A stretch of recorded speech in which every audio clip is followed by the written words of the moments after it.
கிறிஸ்துவுக்குள் பிரியமானவர்களே, இந்த நாளுக்குரிய வேத தியானம் லூக்கா 24வது அதிகாரம் 32வது வசனம் உங்களுக்காக நான் வாசிக்கிறேன்.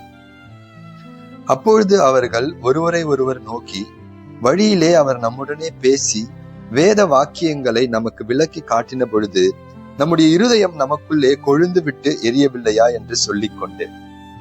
எம்மாவு என்கிற கிராமத்திற்கு இயேசுவினுடைய சீஷர்கள் அங்க போறாங்க. அவங்க போகும் பொழுது வழியில இயேசுவை குறித்ததான காரியங்களை சம்பாஷித்து கொண்டு போகிறாங்க. அதாவது நமக்கு பிரியமான நெருக்கமான சிலர் நம்மை விட்டு பிரியும் பொழுது அவங்களை குறித்து அநேக சந்தோஷமான காரியங்களை பேசுவோம். அதே போல நான் விசுவாசிக்கிறேன், இவங்க இயேசுவை குறித்து அநேக காரியங்களை பேசி கொண்டு போயிட்டு இருக்கிறாங்க. ஆனா பாருங்க, அவங்களுக்குள்ள ஒரு துக்கம் அதிகமாய் காணப்படுகிறது. ஏன் அப்படின்னா 21வது வசனத்தை வாசிக்கும் பொழுது, அவரே இஸ்ரவேலை மீட்டு ரட்சிப்பார் என்று நாங்கள் நம்பி இருந்தோம். இத அவங்க முடிந்த காலத்துல பேசுறாங்க, இறந்த காலத்துல நாங்க நம்பி இருந்தோம், ஆனா என்ன சூழ்நிலை இப்ப இப்படி ஆயி போச்சு அப்படின்னு சொல்லி தங்களுக்குள்ள ஒரு கலக்கத்தோடு போறாங்க.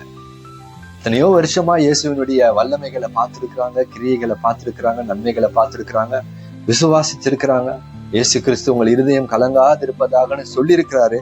ஆனாலும் அவங்களுக்குள்ள ஒரு கலக்கம் வந்துருச்சு. ஆனாலும் பாருங்க, இயேசு எப்படிப்பட்டவர் அப்படின்னா, வேதம் சொல்லுகிறது, இயேசு தாமே சேர்ந்து அவர்களோட கூட நடந்தார். நம்முடைய வாழ்க்கையில கூட அநேக நம்பிக்கைகள் நம்ம கொண்டிருப்போம். ஆண்டவர் நம்மளை மீட்டு ரட்சிப்பார் என்று ஒரு உறுதியோட. ஆனா சில நேரத்துல சில சூழ்நிலைகள் கலக்கமாய் நிகழும் பொழுது இவங்க மாதிரிதான் நாமளும் விசுவாசத்தை விட்டு சோர்ந்து போய் நடந்து கொண்டிருப்போம்.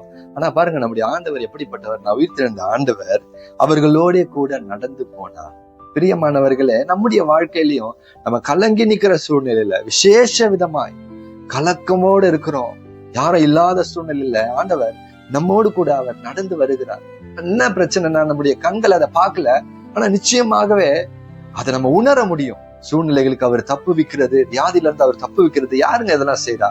நம்ம கூட ஒரு தெய்வம் நடந்து வருகிறார். அவர் இயேசு கிறிஸ்து, அவர் உயிர்த்தெழுந்த கர்த்தர். ஆமென். அதை தொடர்ந்து வாசிக்கும் பொழுது கீழே பாருங்க, அதோட இல்ல 17வது வசனத்துல, நீங்கள் துக்கமுகம் உள்ளவர்களாய் வழி நடந்து ஒருவருக்கு ஒருவர் சொல்லிக் கொள்கிற காரியங்கள் என்ன. அடுத்தது விசாரிக்கிறார், நடந்து வருகிறார், விசாரிக்கிறார். ஏன்பா, ஏன் இவ்வளவு கஷ்டத்தோட துக்கத்தோட இருக்கிறீங்க அப்படின்னு சொல்லி. நடந்தது நமக்கு தெரியும். நீங்க அறியாம இருக்க அந்நியரா? நீங்க இயேசு கிறிஸ்துன்னு ஒருத்தர் இருந்தாரு, வல்லமையாய் கிரியை செய்தார். அவரை பிரதான ஆசாரியர்கள் அவரை கொலை செஞ்சுட்டாங்க. அவர் தான் எங்களை மீட்டு ரட்சிப்பாரு நம்பிக்கையோட இருந்தோம், ஆனா எங்க நம்பிக்கைலாம் உடைஞ்சு போச்சு அப்படின்ற சூழ்நிலையில அவங்க பதில் சொல்றாங்க. இயேசு பாருங்க, அவங்கள ஒரு நாளும் கைவிடல. கர்த்தர் அவங்களோட தொடர்ந்து பேசுகிறார். பேசி மோசே சொன்ன, தீர்க்கதரிசி சொன்ன வார்த்தைகள் எல்லாம் அவங்களுக்கு முன்னிட்டு, இதெல்லாம் விசுவாசிக்காம ஏன் போயிட்டீங்க, ஏன் இதெல்லாம் நம்பாம போயிட்டீங்கன்னு சொல்லி அவங்களுக்குள்ள ஒரு நம்பிக்கையை ஊட்டும்படியாய் வார்த்தையை கொடுக்கிறார். அவங்க சொல்றாங்க, வழியிலே அவர் நம்முடனே பேசி வேத வாக்கியங்களை விளக்கி காட்டின பொழுது நம்முடைய இருதயம் கொழுந்து விட்டு எரியவில்லையா, நம்முடைய இருதயம் அப்படியே அனல் கொள்ளவில்லையா? இப்ப பாருங்க பிரியமானவர்களே, இந்த சூழ்நிலையில நாம கூட போயிட்டு இருக்கலாம்.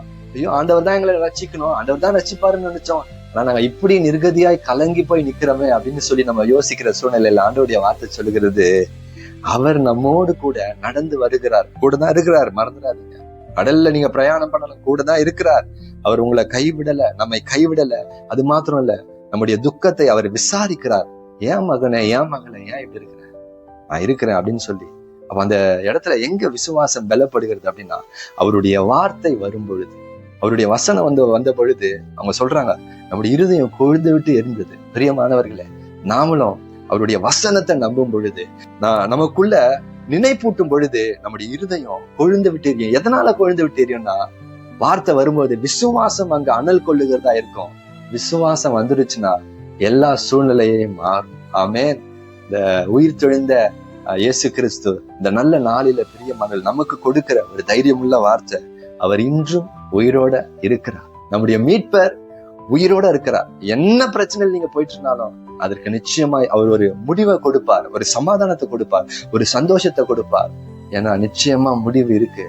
உங்க நம்பிக்கை ஒரு நாளும் வீண் போகாது. அவங்க சொன்னாங்க, நாங்க நம்பி இருந்தோம். ஒருவேளை அவங்க அந்த சூழ்நிலையில எங்க நம்பிக்கை வீணாயிடுச்சுன்னு அவங்க யோசிச்சிருக்கலாம். ஒருவேளை இந்த காலை வேலையில இதை பார்த்து கொண்டு நீங்க எங்க நம்பிக்கை வீணா போயிடுச்சு அப்படின்னு யோசிச்சுட்டு இருந்தீங்கன்னா, பிரியமானவர்களே, கர்த்தர் நமக்கு கொடுக்கிற வார்த்தை இல்ல, அவருடைய வார்த்தை உங்களுக்குள்ள அனல் கொள்ளட்டும். அவருடைய வார்த்தையை நீங்க நேசிங்க. அது உங்களுக்குள்ள கொழுந்து விட்டு எரியும் பொழுது விசுவாசம் வரும், நம்முடைய நம்பிக்கை நிறைவேறும். அவரே நம்மை மீட்டு ரட்சிப்பார். கர்த்தர் உங்களை ஆசீர்வதிப்பாராக. ஆமென். God bless you.